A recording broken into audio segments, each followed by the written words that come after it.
আজ বাড়িতে আছে নবান্ন, তাই তাড়াতাড়ি স্নান করে ঠাকুর ঘরে চলে এসেছি পুজো দেওয়ার জন্য। কারণ পুজো দেওয়া না হলে আমরা এখন কোনো কিছুই মুখে দিতে পারবো না। সব গুছানো কমপ্লিট করে এখন ধূপটা ধরিয়ে নিলাম, কারণ পূর্ণিমার দিন তো ধূপ না ধরালে মনে হয় না যে পুজো দিলাম। আর এদিকে আলপনা দিতে ভুলে গেছিলাম, তাই আলপনাটা দিয়ে দিলাম। এসেই তো দেখি আমার বাবা পুজোতে বসে গেছে। আমি বাইরে দাঁড়িয়ে ভিডিও করছিলাম, তাই আমার বাবা আমার দিকে দেখছিল।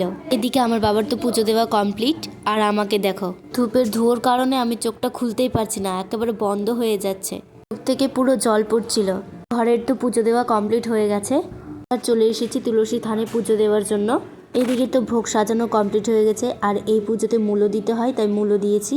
পুজো বলতে বাড়িতে নবান্ন রয়েছে, সেই কারণে এখন তুলসী থানে পুজো দেব।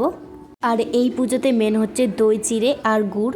এই পুজোর মানে হচ্ছে আমার দাদু, দিদা, ঠাকুমা এরা যারা আছে এদের সকলকে বছরে একবার খেতে দেওয়া হয়। আর যতক্ষণ না কাক কিছু মুখে দেবে ততক্ষণ আমরা আর কিছু খেতে পারবো না। পুজো তো দেওয়া হয়ে গেছে, দই চিড়ে তো দিতে ভুলে গেছিলাম, তাই লাস্টে নিয়ে এসেছি। এবার যতগুলো ফল দিয়ে পুজো দেওয়া হয়েছিল ওই সবগুলো এখন মেখে নেওয়া হবে। বাবা ফলগুলো বানিয়ে নিচ্ছে, এবার মাখিয়ে নেবে। বাবা কাল সন্ধেবেলা কলার পাতাগুলো কেটে রেখেছিল, তো সেগুলোতেই দেবে।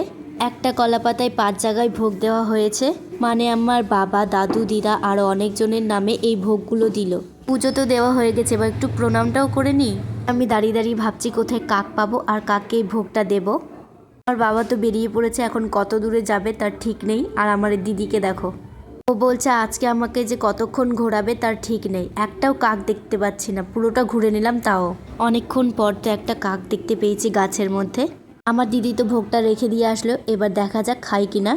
প্রায় আধ ঘন্টা পর বাবাকে দেখছি এদিকে আসছে, কিন্তু ভেবেছিলাম যে বাবার হাতে খাবে, কিন্তু খায়নি। ওরা তো কোনো মতেই খাচ্ছে না, আজকে আমাদের ঘোরাচ্ছে যে কতক্ষণ ধরে আমরা ঘুরতে পারি আর ওদেরকে খাওয়াতে পারি। আমরা তো এমনিতেই কাকের পেছনে ঘুরে বেরোচ্ছি, আর এই বাচ্চাগুলো আমাদের বিরক্ত করছে সোনামোনা বলে, আমার দিদিকে আর আমাকে। এখনকার বাচ্চাগুলো এত যে বদমাইশ কি বলবো। এই টোটোর মাঝখানে কে যে পুরি রেখে দিয়েছে, আমার তো এমনি খিদের পেটে আরও খিদে বেড়ে যাচ্ছে আমার আর আমার দিদির। প্রায় 1.5 ঘন্টা ঘোরার পর ফাইনালি আমাদের হাতে এখন কাক খাচ্ছে। আমাদের হাতে যদিও না, বাবা রেখে এসেছিল ছাদে, তো ওটাই খাচ্ছে এখন। কাক খাওয়ার পর ফাইনালি আমিও এখন খেতে বসেছি। অনেক প্রচণ্ড খিদে পেয়েছিল, কতই খিদে পাক, ভাত তো খেতে পাবো না, এই দই চিড়ে খেয়ে আজকে থাকতে হবে। রাতে অনেক রকমের রান্না হয়েছিল, কিন্তু ভিডিওটা করতে পারিনি।